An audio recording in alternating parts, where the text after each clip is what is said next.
तयंग चाहे कितना भी दूर रहने की कोशिश करे, पर जोंगकुक उसके दिमाग से दिन रात नहीं निकालती थी। वो उसकी पहली मोहब्बत थी और उससे लगता था कि शायद वो उसकी आखिरी मोहब्बत भी रहेगा। तयंग तय किया था कि वो ज़िंदगी का हर दर्द सह लेगा, बस जोंगकुक कहीं खुश और ज़िंदा रहे। वो जानता था कि जोंगकुक के बिना जीना मुश्किल होगा उसके लिए, पर फिर भी वो अपनी ज़िंदगी चलाने की कोशिश करता रहा।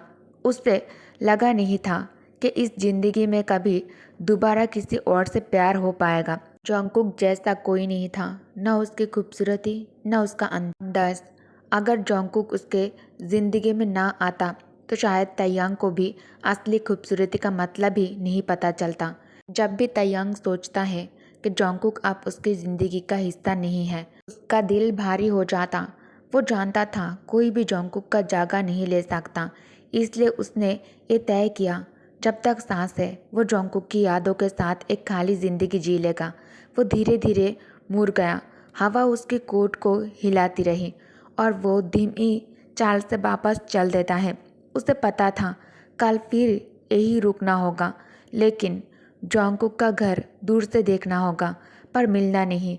वो रोज़ आता था, हर दिन टिप टॉप होकर, क्योंकि दिल के कोने में एक छोटी सी उम्मीद थी, शायद आज अचानक सामने आ जाए जोंगकुक। अगर जोंगकुक उसे पसंद ना भी करे, अगर उसे गुस्सा भी हो, तयंग चाहता था कि कम से कम वो उसे एक अच्छे इंसान की तरह देखे, किसी तरह, बस थोड़ा सा। उसे लगता था कि शायद इसकी कोई वैल्यू हो। खुद पर वो हल्का सा हंसता है, अपनी जीत और अपनी इमेज पर गर्व को देखकर। टैंग टाउन स्क्वायर की तरफ मुड़ जाता है। वहाँ का माहौल अजीब था, हवा में बेचैनी थी। उसे लगा जैसे कुछ बदल गया हो, कुछ ठीक नहीं हो। तभी एक सिपाही भागते हुए उसके पास आता है, सांस फूलती हुई। मेजर। तयंग तुरंत और गहरा फ्रॉन करता है। तयंग को एहसास हो गया था कुछ तो मुश्किल शुरुआत हो चुकी है। सिपाही ने सीधा मैसेज दिया, इधर की सेना ने CN के लैंडिंग ऑपरेशन ज्वाइन कर लिया है। इमरजेंसी मीटिंग बुलाई गई है। सारे कमांडर्स को तुरंत पहुंचने का ऑर्डर है। मैं आ गया हूँ, किसी ने इन्फॉर्म किया। जैसे ही आसमान में टेंशन बढ़ने लगी थी, जब वार जैसे सिचुएशन का अंदाज़ा मिला, तुरंत एक ब्लॉकेट लगा दिया गया है। ये ऑर्डर सभी लोगों तक पहुंचा दिया गया है और सिटी में आना जाना पूरी तरह से रोक दिया गया है। अब कोई भी ना अंदर आ सकता था, ना ही अंदर से बाहर जा सकता था। बोगम हेडक्वार्टर्स के सामने चिंता भरे चेहरे के साथ इधर उधर चल रहा था। सब कुछ इतनी जल्दी हुआ था कि कोई भी तैयार नहीं था इसके लिए। जोंगकुक को बाहर वापस भेजने का प्लान भी तुरंत कैंसिल कर दिया गया है। हर जगह हल्की सी अफरा तफरी थी, जैसे सब कुछ अचानक बिगड़ गया हो।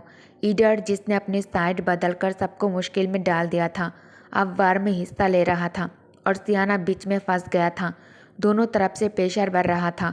लोग डर रहे थे कि शायद सियाना को दोबारा कभी भी कैप्चर करने की कोशिश हो सकती है।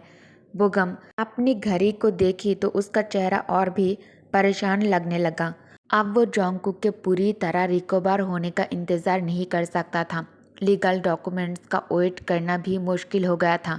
कैंप के अंदर हर सोल्जर की बॉडी लैंग्वेज बता रही थी कि सिचुएशन टेंस है। हर किसी के एक्शन सीरियस हो गए थे। पूरा कैंप एकदम अलर्ट था। सियाना फिर एक बार डेंजर जोन बन गया था, कभी भी कुछ भी हो सकता था। इसलिए जोंगकुक को यहाँ से निकालना बहुत ज़रूरी हो गया था। पर ब्लॉकेट तोड़कर कैसे निकल जाए? मीटिंग खत्म होते ही सब ऑफिसर्स कमांड टेंट से बाहर आए। बोगम तुरंत तयंग को ढूंढ लिया। वो हमेशा की तरह काम था। बोगम जल्दी से पूछता है, बॉर्डर्स पर क्या हो रहा है? उसकी आवाज़ में डेस्परेशन था। तंग कुछ बोला नहीं, पर उसकी आंखों से ही सब समझ आ गया था। शायद अब निकालना अलाउड नहीं होगा। क्या? फिर जोंगकुक का क्या होगा? बोगम की आवाज़ धीमी पड़ गई। तब तयंग धीरे से कहता है, जोंगकुक सियाना से जल्दी निकलेगा। उनकी आवाज़ बिल्कुल कॉन्फिडेंट थी। बोगम को समझ नहीं आया, पर सिविलियंस को तो रोक दिया गया है। तयंग उसकी बात को इग्नोर करते हुए पूछता है, बोगम, बोगम, तुम गाड़ी चला सकते हो? बोगम थोड़ा कंफ्यूज होता है। हाँ, पर क्यों? तयंग की नज़र कैंप के दूसरे तरफ थी। वह एम्बुलेंस लगातार कैंप से आती जाती दिख रही थी। ब्लॉकेट लगने के बाद से ही क्रिटिकल पेशेंट्स को मिलिट्री हॉस्पिटल में शिफ्ट किया जा रहा था। हॉस्पिटल इतना दूर था कि सेफ रहे, पर इतना पास भी कि उन तक जल्दी पहुंचा जा सकता था। बोगम आंखें फैलाकर पूछता है, तुम सच में सोच रहे हो? बोगम ड्यूक की तरफ हैरानी से देख रहा था, पर ड्यूक किम तयंग सिर्फ एक तीखी नज़र से उसे सब समझा देता है। दोनों के बीच कुछ पल तक खामोशी छाई रही, जैसे दोनों बिना बोले ही बात कर रहे हो। जो भी ड्यूक के दिमाग में था, ये साफ था कि वो अपना फैसला पहले ही ले चुका था। जॉन्गकुक अपना लागेज बैग बंद करता है, एक बार फिर चेक करने के बाद। फिर उसने मोटे सोल वाले शूज़ पहन लेता है और एक थिक विंटर कोट अच्छे से बटन करता है, ताकि सर्द हवा उसके कमज़ोर जिस्म को छू ना सके। अब सिर्फ एक ही काम बचा था, वही जगह पर जाना जिसका टाइम बोगम उसे बताया था। वो सारी तैयारी टाइम से पहले कर लिया था, हो गया था सब कुछ, पर फिर भी उसका दिल घबरा रहा था। सब कुछ उसकी सोच से ज़्यादा फास्ट हो रहा था और अब उसे सिर्फ कुछ घंटों में सियाना छोड़ना था। उसने कभी नहीं सोचा था कि सियाना से निकलते वक्त उसका दिल इतना भारी होगा। बोगम उसे बताया था कि उसे एक एम्बुलेंस ड्राइव करने की रिस्पॉन्सिबिलिटी मिली है, जिसमें एक क्रिटिकली इल पेशेंट को सियाना से बाहर मिलिट्री हॉस्पिटल तक ले जाना होगा। बोगम उसे क्लियर इंस्ट्रक्शन दिए थे। जॉन्गकुक को एम्बुलेंस के अंदर छुपना होगा ताकि वो लोग ब्लॉकेट क्रॉस कर सके। उन लोगों के साथ पार्क जिमिन भी जा रहा था, क्योंकि उसे भी रेयर यूनिट में वापस बुलाया गया था। बोगम तैयांग का नाम नहीं लिया, पर जॉन्गकुक समझ गया ये रिस्की प्लान का मास्टरमाइंड वही था। आखिर कौन और इतना बड़ा रिस्क लेगा सिर्फ उसे सेफ रखने के लिए? अब लग रहा था कि तैयांग से अलविदा कहने का वक्त भी आ गया था। जॉन्गकुक तैयारी करते हुए सब बार बार सोचता जा रहा था। उसके पास करने को अब सिर्फ यही बचा था, सोचना, समझना और हिम्मत जोड़ना। जॉन्गकुक अब ये शहर छोड़ने वाला था। उस आदमी के दबाव और दर्द भरे दिनों की यादें अब सिर्फ पीछे रह जाने वाला था, जिसे वो धीरे धीरे भूला देगा और अपने बच्चे के साथ एक नई जिंदगी शुरू करेगा। उस नई जिंदगी में ड्यूक का कोई साया तक नहीं होगा। हाँ, यही दोनों के लिए सबसे बेहतर था। जॉन्गकुक ज़्यादा देर तक खामोश नहीं रह पाया। जॉन्गकुक फटाफट कार्टन्स थोड़ा सा खुलता है। चांद की हल्का सफ़ेद रोशनी कमरे में भर जाता है। मार्क जिमिन ने कहा था कि वो यहीं से जॉन्गकुक को पिक करेगा, जबकि बोगम अपने असाइंड एम्बुलेंस स्पेसिफाइड जगह तक ले जाने में बिजी होगा। फिर वो दोनों मिलकर बोगम के पास पहुंच जाएंगे।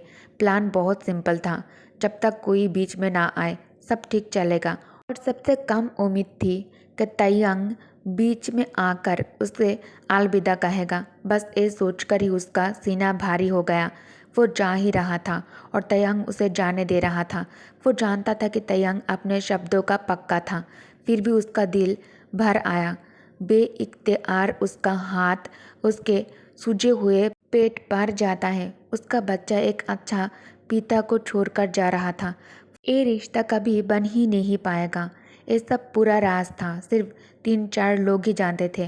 तैयांग की खातिर जिमिन ने भी कुछ नहीं कहा। सबको पता था कि युद्ध के दौरान कमांडर के ऑर्डर्स को तोड़ना बहुत बड़ा जुर्म होता है। इससे कोई अचीवमेंट या फिर ब्रेवरी नहीं छुपा सकती।